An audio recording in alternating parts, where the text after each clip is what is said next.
Hi again, my name is Dr. Naveed Khan and I'm one of the GPs working at the Macduff Medical Practice here in Banff. Today, I'm going to be talking about an issue that can worry a lot of parents, which is how to deal with constipation in your kids. Firstly, it is important to understand that constipation is common in children, particularly around ages 2 and 3 when they are being potty trained. It can be a bit tricky to spot the symptoms of constipation, but if we are able to keep an eye on these, we should be able to tell when the child is constipated. Now, your child might be constipated if they are experiencing fewer bowel movements than usual. In some cases, this may be as few as 3 times a week. Or if they are experiencing a poo that is hard, difficult to push, and in some instances may look like rapid droppings. Now, the other sign of constipation that may sometimes be confusing is called as overflow soiling. And what it is that runny poo that runs around that hard lump of poo and may leak out. So watch out for the signs of any dark, runny and foul-smelling poo. Now, there are some common causes of constipation that I want to talk about.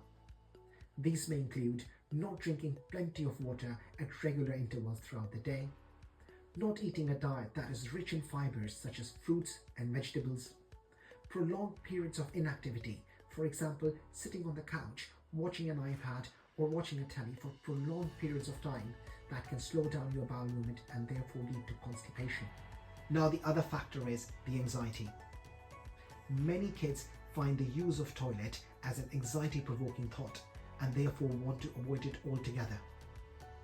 This can be further fueled by kids starting new nursery, changing a house, or the news of arrival of a baby. As a parent, you can help in identifying the root cause of constipation. Trying and understanding your child's anxieties while their gut is not working properly can provide some relief to them. Now, other than these common causes of constipation, there are certain underlying medical conditions that can contribute to it, of what we specifically call it as the secondary constipation.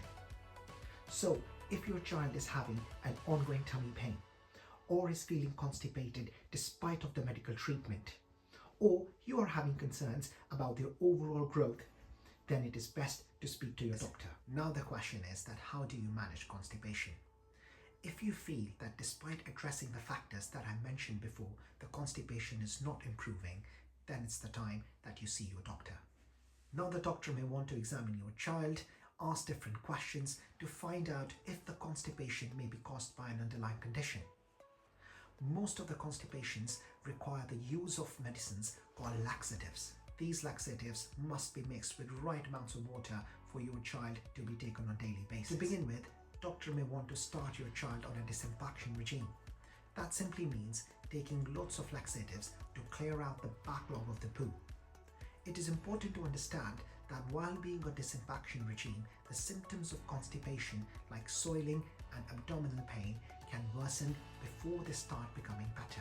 Once the bowel is clear, it is important to keep taking laxatives to keep the poo soft. So that means your child may need to stay on the laxative for a longer period of time. But do not worry, as longer term use of the laxatives would not hurt your child, as opposed to undertreating a constipation, which in long term can. You as a parent at home can keep something called as poo diary.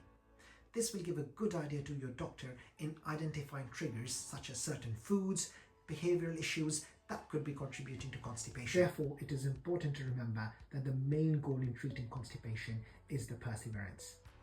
I know it is not easy to see your child under distress. However, with changes in routine and lifestyle, along with good use of laxatives, the constipation should start improving over time. Also, it is important to understand that not every tummy pain is constipation. So if your child is having a tummy pain or a constipation that is not resolving despite of you taking all the correct measures, then please feel free to book an appointment to speak to a doctor. Lastly, there is this very informative Fact Online spreadsheet by Eric on constipation. It tells us some of the common symptoms of constipation and the ways we manage it. Please feel free to have a read and get back in touch with us if you have any questions. On the behalf of Macduff team, we wish all our kiddies happy summer holidays.